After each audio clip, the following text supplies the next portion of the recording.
दंगे हुए, कुकी और मैतेई के बीच में संघर्ष हुए। उसके बाद यहां पर मुख्यमंत्री को अपने पद से इस्तीफा देना पड़ा था। राष्ट्रपति शासन लगातार 1 साल चला था। हाल ही में फरवरी के अंदर राष्ट्रपति शासन हटा और नए मुख्यमंत्री को और 2 उप मुख्यमंत्री को शपथ दिलाई गई। वो मणिपुर जो लंबे समय से प्रोटेस्ट और देश की राजनीति के बीच का बड़ा मुद्दा बना रहा, वहां पर नए मुख्यमंत्री के आने के बाद भी आप सोचिए कि एक समय था जब यहां पर दंगाइयों को देखते ही गोली मारने के आदेश थे। उसके बाद में यहां के मुख्यमंत्री को अपने पद से इस्तीफा देना पड़ा था, वीरेंद्र सिंह को। यहां पर राष्ट्रपति शासन लगा था। राष्ट्रपति शासन 1 साल तक चला। 15 फरवरी को राष्ट्रपति शासन की आपने सूचना जानी थी, और अभी कुछ दिन पहले ही राष्ट्रपति शासन 4 फरवरी को यहां से हटता है और यहां पर खेमचंद सिंह जो है वो यहां पर नए सीएम के रूप में शपथ लेते हैं। साथ में उनके 2 डेप्यूटी सीएम भी शपथ लेते हैं। यहां पर ये तस्वीरें आपके सामने हैं। इस पूरी घटना को आपके सामने रखेंगे कि नए सरकार बनने के बावजूद भी मणिपुर जल क्यों रहा है, मणिपुर के अंदर प्रदर्शन क्यों हो रहे हैं, प्रोटेस्ट क्या है, और इस बार प्रदर्शनकारियों की मांग क्या राज्य का दर्जा छोड़ने की है। राज्य का दर्जा छोड़ने से क्या मतलब है?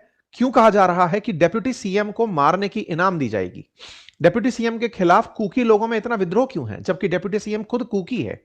एक डेप्यूटी सीएम का कुकी होना, कुकी समुदाय के लोगों के द्वारा यह कहना कि इसको मारकर जो लाएगा उसके ऊपर उसको इनाम मिलेगी, चल क्या रहा है आफ्टर ऑल मणिपुर में? इतनी सारी संख्या फिर से नई सरकार बनते ही क्यों आ गई? राष्ट्रपति शासन के दौरान सब सही क्यों था? राष्ट्रपति शासन का मतलब केंद्र डायरेक्टली मणिपुर को कंट्रोल कर रहा था, तब तक सब सही था।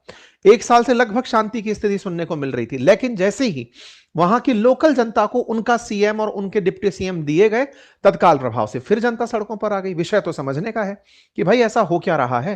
केंद्र शासन करे तो सब सही, राज्य के लोगों को जब चुनाव के द्वारा चुनी हुई जनता को शासन दे दिया जाए, जिसकी अक्सर राज्य मांग करते हैं कि हमें पूर्ण राज्य दे दिया जाए, वो जैसे ही यहां पर बनती है हालात खराब हो जाते हैं।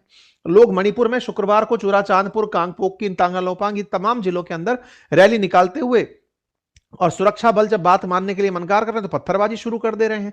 ये जो हालात बनकर के यहां आ रहे हैं, ये समझना होगा। आप सभी को मणिपुर 2023 तो याद होगा ही, जब यहां पर कुकी और मैतेई के बीच में संघर्ष शुरू हुआ था। कुकी और मैतेई यहां के 16 जिलों में निवास करते हैं। यहां की ज्योग्राफी हमने बहुत बार पहले भी डिस्कस किया है, फिर से एक बार जान लेते हैं। यहाँ की राजधानी इंफाल है, जो कि एक प्लेनर जगह है, और उसके आसपास के जो मेजर एरियाज हैं वो पहाड़ी इलाके हैं।